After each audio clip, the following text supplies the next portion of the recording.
மே 7 நினைத்தேன் வந்தாய் சீரியல் வரக்கூடிய எபிசோட்ல என்ன நடக்க போகுது அப்படின்னு பார்க்கலாம். உங்களுக்கு இந்த வீடியோ பிடிச்சிருந்து அப்படின்னா மறக்காம இந்த சேனலை சப்ஸ்கிரைப் பண்ணிக்கோங்க. சுடர் ரொம்ப ஃபீல் பண்ணிட்டு உட்காந்துட்டு இருக்காங்க. அஞ்சலி பாப்பாவுக்கு தூக்கம் வரல அப்படின்னு சுடர் கூட வந்து விளையாண்டுட்டு இருக்காங்க. அதை பார்த்த எழிலுக்கு கோவம் வருது. அஞ்சலி பாப்பா டைம் என்ன ஆச்சு, தூங்காம இன்னும் என்ன பண்ணிட்டு இருக்காரு அப்படின்னு சொல்லி திட்டிட்டு இருக்காங்க.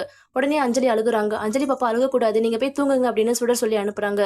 சார் உங்க நல்லா குழந்தைங்களை பாத்துக்க வாய்ப்பே இல்லை. நாங்க வந்து சீக்கிரமா இந்த வீட்டை விட்டு போகணும் அப்படின்னு நினைச்சீங்கன்னா நீங்க உங்க குழந்தைங்க கூட நெருக்கமான மட்டும்தான் முடியும்.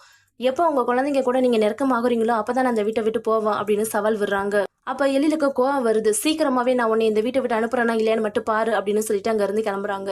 விடிய காலையில குழந்தைங்க எல்லாரையுமே எழுப்பி விடுறதுக்கு எழிலே வந்து நின்றுட்டு இருக்காங்க. எல்லாருமே எந்திரிங்க, டைம் ஆயிடுச்சு, ஸ்கூல் கிளம்பணும் அப்படின்னு சொல்லி எழுப்பிட்டு இருக்காங்க.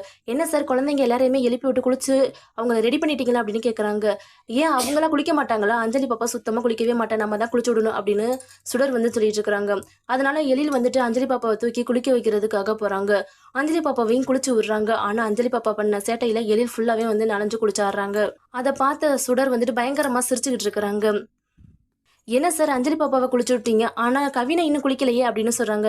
ஏன்னா கவினையும் குளிக்கணுமா? ஆமா சார், கவினெல்லாம் குளிக்க மாட்டேன், நம்ம தான் குளிச்சு விடணும் அப்படின்னு சொல்றாங்க. அதுக்கப்புறமா கவினையும் போய் குளிச்சு விட்டு எல்லாருக்குமே ட்ரெஸ் எல்லாம் ரெடி பண்ணி அயன் பண்ணி சாப்பாடுலாம் ஊட்டிட்டு இருக்கிறாங்க. அதை பார்த்த மனோகரிக்கு பயங்கரமா ஷாக்கிங்கா இருக்குது. என்ன எழில் வந்து இந்த மாதிரி வேலையெல்லாம் பார்த்துட்டு இருக்கிறோம், இவனுக்கு என்ன ஆச்சுன்னு தெரியலையே அப்படின்னு யோசிக்கிறாங்க.